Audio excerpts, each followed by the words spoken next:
योद्धा न्यूज मराठी. रत्नाई महाविद्यालयात लोकमान्य टिळक पुण्यतिथी, लोकशाहीर अण्णाभाऊ साठे जयंती व लेखन प्रेरणा दिनानिमित्त विविध कार्यक्रमांचे आयोजन. राजगुरुनगर येथील रत्नाई महाविद्यालय तथा कला वाणिज्य व विज्ञान कनिष्ठ महाविद्यालयात लोकमान्य टिळक पुण्यतिथी, लोकशाहीर अण्णाभाऊ साठे जयंती व लेखन प्रेरणा दिनानिमित्त ग्रंथदिंडी, काव्य वाचन आणि निबंध लेखन इत्यादी कार्यक्रम आयोजित करण्यात आले होते.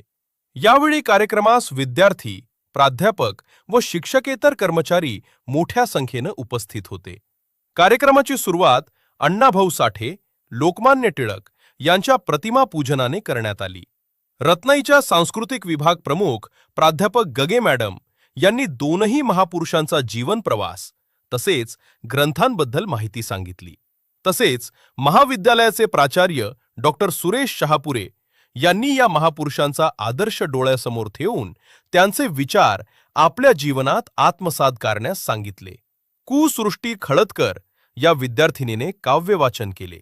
शेवटी कनिष्ठ विभाग प्रमुख प्राध्यापक निर्मला आडवळे यांनी उपस्थित मान्यवर, प्राध्यापक, कर्मचारी व विद्यार्थ्यांचे आभार मानले. मी योद्धा न्यूज मराठीचा संपादक नारायण मनोहर सूर्यवंशी. रोजच्या खात्रीशीर बातम्यांसाठी पाहत रहा आमचे न्यूज चॅनल. आजच सबस्क्राईब करा, व्हिडिओला लाईक करा आणि शेअर करा. धन्यवाद.